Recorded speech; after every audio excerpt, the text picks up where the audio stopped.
Hello అండి, welcome to our channel ఉప్పు కారం మసాలా. నేను మీ అర్చన. ఈరోజు నేను ప్రాన్ బిర్యానీ చేయబోతున్నానండి. వావ్, చాలా పొడి పొడిగా వచ్చిందండి. రైస్ అంతా అసలు ఒక్క మెతుకు కూడా అంటలేదు అసలు. దీనికోసం ప్రాన్స్ని ముందే బాగా క్లీన్ చేసి పక్కన పెట్టుకోవాలండి. అలాగే రైస్ని కూడా 1 అవర్ ముందుగా 2 సార్లు కడిగి నానపెట్టుకోవాలండి. ఇప్పుడు ప్రాసెస్లోకి వెళ్ళే ముందుగా మనం క్లీన్ చేసి పెట్టుకున్న రొయ్యలను తీసుకొని అందులో ఒక 1/2 టేబుల్ స్పూన్ పసుపు, 2 టేబుల్ స్పూన్ల కారం, ఒక 1/2 టేబుల్ స్పూన్ గరం మసాలా, ఒక 2 టేబుల్ స్పూన్ల అల్లం వెల్లుల్లి పేస్ట్. ఇదే టైంలో మనకి టేస్ట్కి తగ్గ ఉప్పు తీసుకుందాం. అలాగే ఒక అరచెక్క నిమ్మరసాన్ని తీసుకుందాం. ఒక 1/2 టేబుల్ స్పూన్ ధనియాల పొడి వేసుకోండి. వీటన్నిటిని వేసి బాగా మ్యారినేషన్ చేసి పక్కన పెట్టుకోవాలండి. మనం నానబెట్టుకున్న రైస్ని ఒక బౌల్లోకి తీసుకుందామండి. ఒక గ్లాస్ రైస్కి ఒక 3 గ్లాసెస్ వాటర్ చొప్పున తీసుకోవాలండి. అలా ఒక బౌల్లో తీసుకొని అందులో హోల్ గరం మసాలాని వేసుకోవాలి. హోల్ గరం మసాలా అంటే చెక్క, లవంగ మొగ్గలు, బిర్యానీ ఆకు, పువ్వు వాటన్నిటిని వేసుకోవాలండి. మీరు తీసుకున్న రైస్ క్వాంటిటీని బట్టి స్పైసెస్ని యాడ్ చేసుకోండి. నేనైతే 4 గ్లాసెస్ ఆఫ్ రైస్ తీసుకున్నాను. దానికి తగ్గట్టుగానే నేను స్పైసెస్ తీసుకున్నానండి. అదే రైస్లో మనం పుదీనా, కొంచెం కొత్తిమీర, ఒక 2 టేబుల్ స్పూన్ల అల్లం వెల్లుల్లి పేస్ట్ని యాడ్ చేసుకోవాలండి. నిమ్మరసాన్ని యాడ్ చేసుకోవాలి. సాల్ట్ని మనం వేసుకోవాలండి ఇదే స్టేజ్లో. సాల్ట్ ఎలా అంటే కొంచెం మనకి రుచికి తగ్గట్టు కాకుండా కొంచెం ఎక్కువ ఉండాలన్నమాట. వాటర్ బాగా సాల్టీగా అనిపిస్తూ ఉంటేనే మనకు అది రైస్ ఉడికేసరికి కరెక్ట్గా సరిపోతుంది అన్నమాట టేస్ట్కి. ముందే మనం వేయడమే తక్కువ వేస్తే రైస్కి అది చప్పదనం వచ్చేస్తుంది.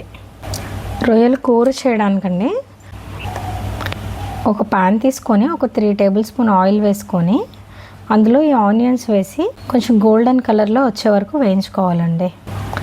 ఆనియన్స్ గోల్డెన్ కలర్ రాగానే ఒక 2 టమాటోసు, 4 జీడి పలుకులు, 2 పచ్చిమిర్చి వీటిని పేస్ట్లా చేసుకోవాలండి. అలా పేస్ట్ చేసుకున్న టమాటో ప్యూరీని ఈ ఆనియన్స్లో వేసుకుందాం.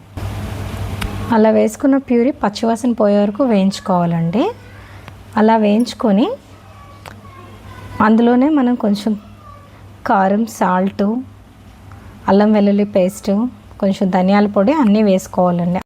వీటిని ఒకసారి వేయించుకున్నాక పచ్చివాసన పోగానే మనం మ్యారినేషన్ చేసుకున్న రొయ్యలను వేసుకోవాలండి.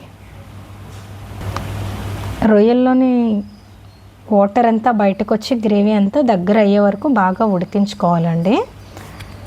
అలా ఉడకగానే దానిపైన మనం కొత్తిమీర, కొంచెం పుదీనా వేసుకొని ముందుగా వండి పెట్టుకున్న రైస్ని వేసుకోవాలండి. అంటే కూర ఒక హాఫ్ స్టేజ్ ఉడికింది అనగానే నేను వేరే స్టవ్ మీద రైస్ పెట్టుకున్నానండి. ఆ రైస్ ఒక 80% ఉడకగానే అందులో గంజి అంతా వాట్ చేసి నేను రైస్ని పక్కన ఉంచుకున్నాను. ఇప్పుడు ఆ పొడి పొడిగా వండుకున్న అన్నాన్ని రొయ్యల కూర పైన వేసానండి. రైస్ పైన వేసుకున్నాక కొత్తిమీరతో గార్నిష్ చేసుకోవాలండి. కొత్తిమీర, కొంచెం పుదీనా వేసుకోవాలి. అలాగే 2 టేబుల్ స్పూన్ల నెయ్యి కూడా వేసుకోవాలండి. ఫ్లేవర్ చాలా బాగుంటుంది బిర్యానీలో, నెయ్యి ఫ్లేవర్ అనేది. అలాగే ఏంటంటే నేను కొంచెం కలర్ఫుల్గా ఉండడం కోసం కొంచెం పాలల్లో ఒక 2 డ్రాప్స్ రెడ్ ఫుడ్ కలర్ అనేది తీసుకున్నానండి. ఫుడ్ కలర్ అనేది కంప్లీట్గా ఆప్షనల్. మీరు ఏంటంటే పాలల్లో సాఫ్రాన్ ఉన్నా తీసుకోవచ్చు, లేదా కొంచెం పసుపు అయినా తీసుకోవచ్చు అండి. జస్ట్ మీకు ఎల్లో కలర్ కావాలి, రెడ్ కలర్ కావాలి, డిపెండ్స్ ఆన్ కలర్ అన్నమాట. మీకు ఏ కలర్ కావాలి అంటే అది యాడ్ చేసుకోవచ్చు. 8 to 10 మినిట్స్ దాన్ని దమ్లో ఉంచాలండి. ఇదంతా లో ఫ్లేమ్లోనే ఉంచాలన్నమాట. మనం కర్రీ పైన రైస్ వేసిన తర్వాత లో ఫ్లేమ్లో ఉంచి చేయాలండి. అంతే, మన రొయ్యల బిర్యానీ రెడీ అయిపోయిందండి. టేస్టీ బిర్యానీ. వావ్, చాలా పొడి పొడిగా వచ్చిందండి. రైస్ అంతా అసలు ఒక్క మెతుకు కూడా అంటలేదు అసలు. Thanks for watching.